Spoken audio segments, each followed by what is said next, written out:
বসো বসো বসো বাবা। আ, আ, আ, আ।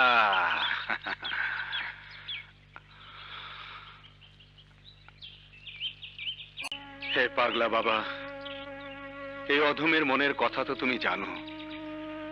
যার জীবনে কোনো পিছু টান ছিল না, যার হৃদয়ে কোনো মায়া মমতা ছিল না। একটা বাচ্চা শিশু তার জীবনকে মায়া মমতা বেঁধে ফেলেছে। তুমি জানো আমি স্বেচ্ছায় কোনো অপরাধ করিনি, তবু অপরাধী বিবেকের জ্বালা সইতে না পেরে বাচ্চাটিকে আমি ওর বাবার কাছে ফিরিয়ে দিতে চেয়েছিলাম, কিন্তু তাকে আমি পাইনি। কে শুনলাম ডাক্তার সাহেব বিদেশে চলে গেছে। যে সন্তান আমার ভাগ্যের সাথে জড়িয়ে গেছে তাকে আমি লালন পালন করব, মানুষের মতো মানুষ করে গড়ে তুলব। তুমি আমাকে দোয়া করো বাবা, ওই সন্তানকে মানুষ করতে পৃথিবীর যে কোনো বাধা আমি যেন অতিক্রম করতে পারি।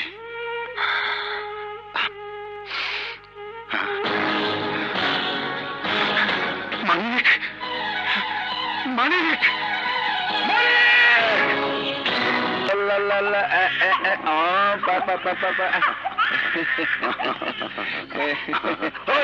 হারামির বাচ্চাটা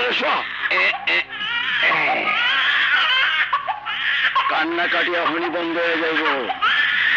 তোরে টুকরা টুকরা কইরা বস্তার ভিতরে ভইরা এখন তোর বাপের কাছে পাঠায় দেবো।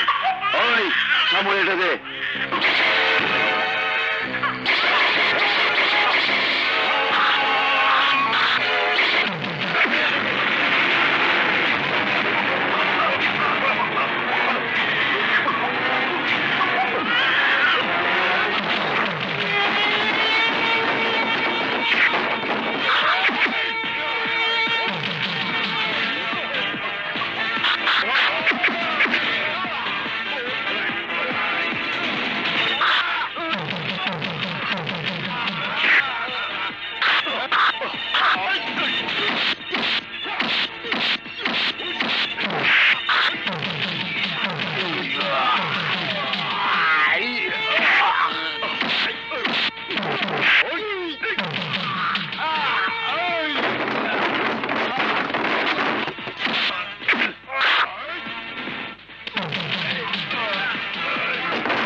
একদিন তোর মুখের অবস্থা বদলে দিয়েছিলাম, আজ তোর আস্তানার অবস্থা বদলে দিয়েছি।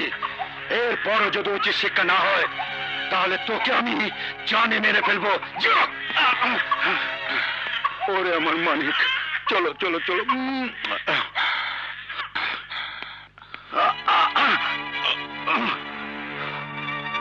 লাস্টারে নিয়ে রাস্তায় ফালায়া থানায় গিয়া বলবি মোহাম্মদ আলী ওরে খুন করছে।